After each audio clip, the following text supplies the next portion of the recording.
actitud de criticar por criticar no solamente es contraria a nuestra obligación de análisis, sino que autodestruye al criticón sistemático porque muestra su inconsistencia, su incapacidad de análisis y su ignorancia.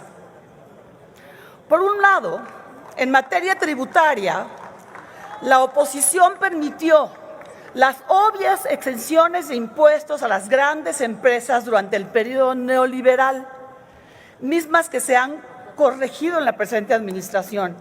Y ahora nos acusan de no recaudar. Eso es inconsistencia.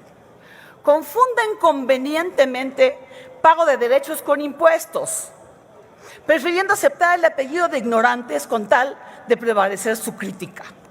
Análisis como este no deberían permitirse en una discusión de la ley de ingresos. Los impuestos, compañeros, compañeras, se refieren a la obligación de contribuir con un porcentaje de nuestros ingresos para financiar acceso al bienestar, como son servicios de salud, educación, movilidad, pensiones para el retiro, cultura, etc. Mientras que los derechos cobrados son por el pago de servicios de atención ciudadana para contribuir a sus costos de administración pública.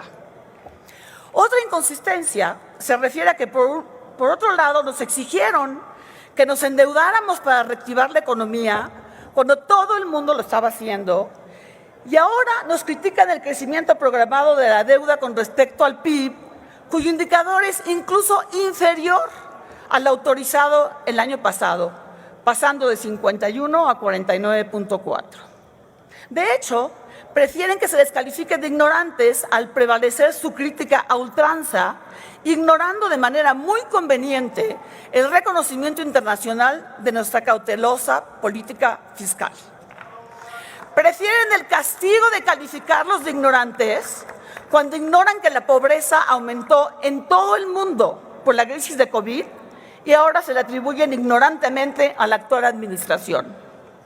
Prefieren el calificativo de ignorancia criticando las proyecciones de inflación cuando todo el mundo sabe que la tendencia a la baja es ya un fenómeno mundial. Prefieren el apelativo de ignorantes criticando el crecimiento del 3%, ignorando la exposición de motivos de la iniciativa de la Ley de Ingresos que los fundamenta en la observación actual del crecimiento del mercado interno, la fortaleza del crecimiento industrial observado en Estados Unidos, favoreciendo nuestras exportaciones, y el hecho observado del crecimiento de la inversión por la inmigración de empresas bajo el denominado fenómeno de nearshoring. Por lo que prefieren acudir a las perspectivas de crecimiento de Banxico, ignorando nuevamente que la autoridad de predecir el crecimiento recae más en la Secretaría de Hacienda y Crédito Público que en el Instituto Central, cuya autoridad prevalece en el manejo de la política monetaria.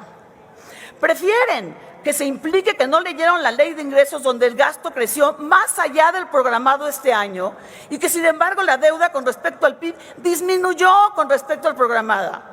Es decir, basta leer la ley para observar que no nos endeudamos para poder gastar. Exhiben su ignorancia cuando saben que el neoliberalismo se distingue en lo negativo por el manejo del gobierno por algunas empresas privadas, por lo que llamar a este gobierno neoliberal es ignorar la evidente raya que ha marcado ese gobierno entre el manejo público del privado. Estamos aquí para analizar responsablemente la Ley de Ingresos y Derechos. Es nuestro derecho diferir, y la crítica a ultranza solamente, insisto, exhibe la ignorancia con la que estamos discutiendo.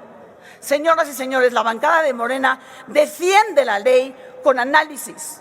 Por favor, correspóndanos de la misma manera. Tenemos derecho a que se nos respete de esa manera. La ley de derechos lo único que está haciendo es aumentando, o más bien cobrando, lo que no se cobraba por diferentes servicios de atención ciudadana.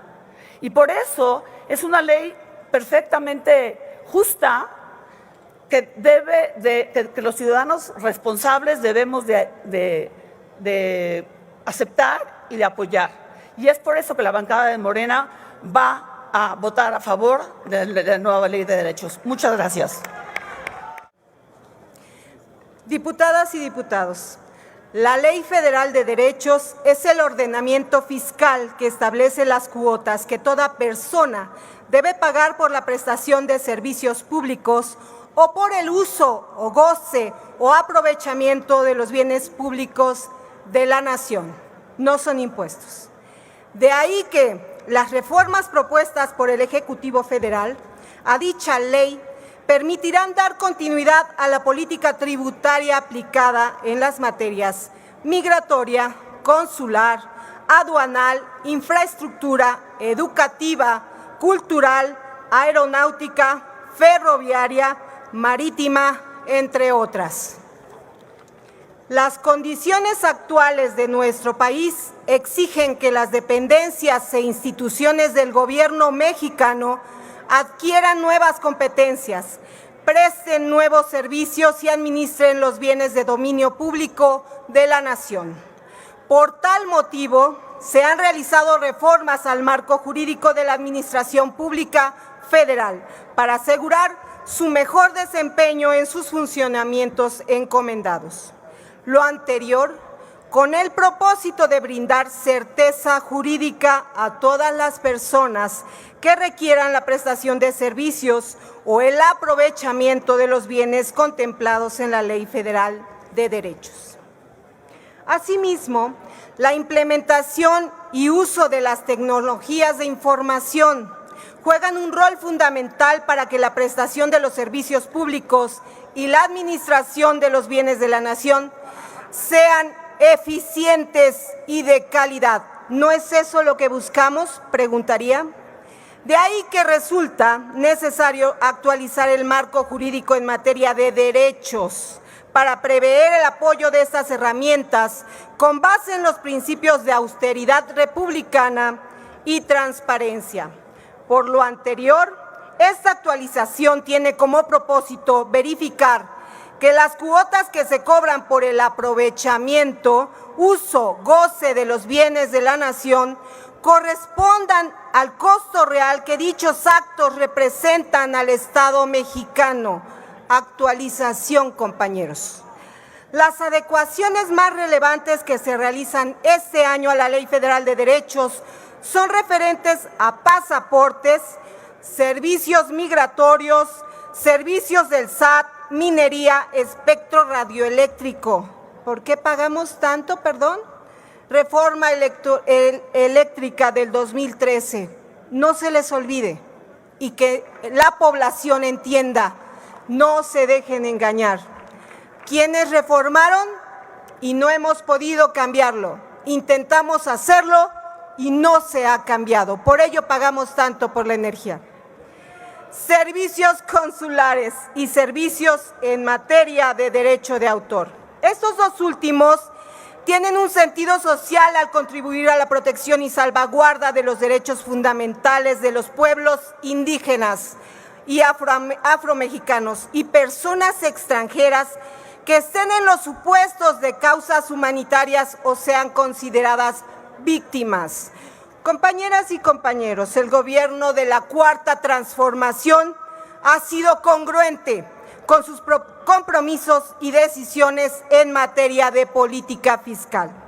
Los ajustes en la Ley Federal de Derechos se realizan en congruencia con los principios constitucionales de proporcionalidad y equidad tributaria. Por ello, las reformas planteadas únicamente garantizan el cobro correcto de los servicios otorgados por el Estado para solventar sus costos, lo cual se traduce en beneficios principalmente hacia las familias mexicanas y de las personas en general, quienes recibirán servicios más ágiles, eficientes y de calidad. En suma, el Grupo Parlamentario de Morena votará a favor del dictamen porque respaldamos la política fiscal del gobierno federal, la misma que se traduce en mejores condiciones para la prestación de servicios públicos y una mejor administración de los bienes de la nación. ¿Y por qué tenemos recaudación? BBVA, FEMSA y Walmart se cuadran ante el SAT. Pagan 35,000 millones de pesos de impuestos atrasados. Bimbo pagará entre 4 y 5,000 millones de pesos en impuestos a la Federación tras venta de Ricolino. Muchas gracias.